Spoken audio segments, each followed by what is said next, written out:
नमस्कार मेरे सभी लिसनर्स को।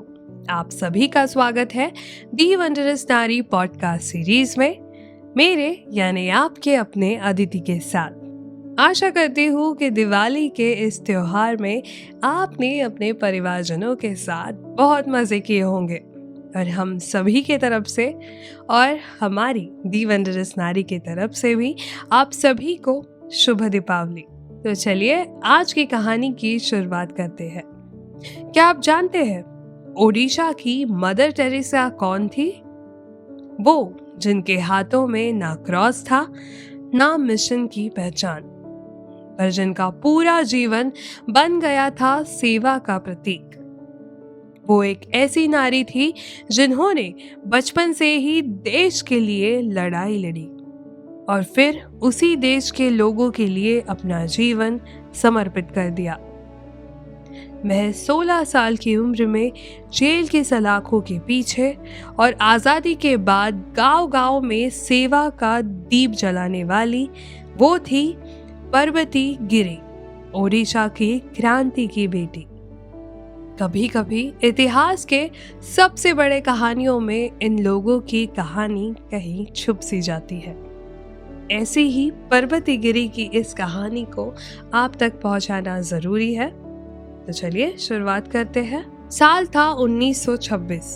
ओडिशा के संबलपुर जिले के एक छोटे से गांव में बसीर महल में एक बच्चे का जन्म हुआ। नाम रखा गया पार्वती गिरी। घर आम किसान परिवार का था, लेकिन दिल असाधारण। पार्वती बचपन से ही अलग थी, निडर, तेज और सवाल पूछने वाली। जब बाकी बच्चे गुड्डियों से खेलते थे तो वो गली गली जाकर महात्मा गांधी और आजादी की बात करती थी। उनके घर में अक्सर स्वतंत्रता सेनानियों की बैठकें होती थी और वहीं से इस छोटी सी लड़की ने देशभक्ति की लौ अपने दिल में जला ली। सिर्फ 11 साल की उम्र में जब बच्चे स्कूल की किताबें खोलने सीखते थे, पार्वती ने आजादी का मतलब समझ लिया था।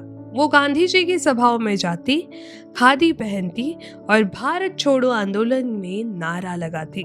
1942 में जब क्विट इंडिया मूवमेंट शुरू हुआ, वो केवल 16 साल की थी, लेकिन उनके हौसले किसी सेनापति से कम नहीं थे।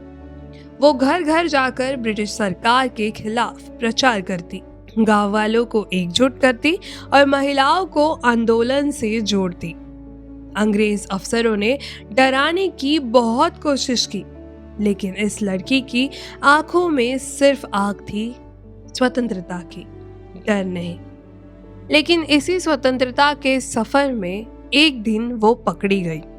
अंग्रेजों ने उन पर झूठे आरोप लगाए, सरकारी रिकॉर्ड जलाने और अधिकारियों पर हमला करने के। सिर्फ 16 साल की उम्र में पार्वती गिरी को 2 साल की जेल की सजा हुई। जेल में भी उन्होंने हार नहीं मानी।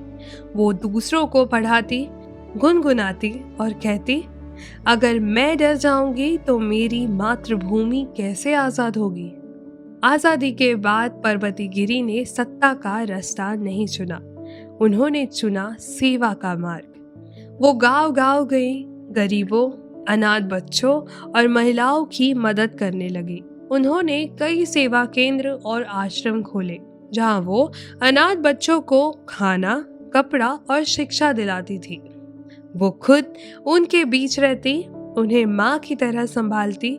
धीरे धीरे लोगों ने उन्हें प्यार से पुकारना शुरू किया, mother Teresa of western Odisha, क्योंकि जैसे मदर टेरेसा ने कोलकाता में बेसहारा लोगों की सेवा की, वैसे ही पार्वती गिरी ने ओडिशा के गरीब, अनाथ और भूले बिसरे लोगों के लिए अपना पूरा जीवन समर्पित कर दिया।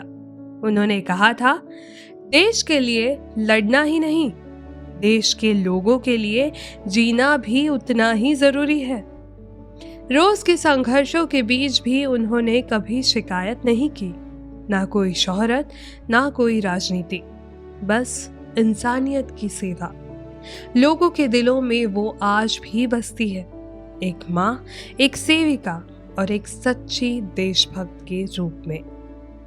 दोस्तों, आज के समय में जब हम अपने सपनों और सुविधाओं के बीच उलझे रहते हैं, पर्वती गिरी ने हमें ये याद दिलाया कि सच्ची ताकत नाम या पद में नहीं, निस्वार्थ सेवा में है। वो ये दिखाती है कि अगर हिम्मत और दिल दोनों सच्चे हो तो उम्र या परिस्थिति कभी बाधा नहीं बनती। तो दोस्तों, mother Teresa of western Odisha के इस कहानी को घर घर तक पहुंचाइए, अपने सभी परिवारजनों के साथ इसे शेयर कीजिए और इस तरह के समर्पण भावना की इस कहानी को सब तक पहुंचाइए, ताकि हर बेटी ये कह सके, मैं भी पर्वती गिरी बन सकती हूँ। तो ये थी दी वंडरस नारी की और एक प्रेरणादायी कहानी, मेरे यानी आपके अपने अदिति के साथ। मिलते हैं अगली कड़ी में, जहां हम एक और अद्भुत भारतीय नारी की दास्तां आपको सुनाएंगे। तब तक याद रखिए, नारी सिर्फ शक्ति नहीं, परिवर्तन की पहचान है। धन्यवाद।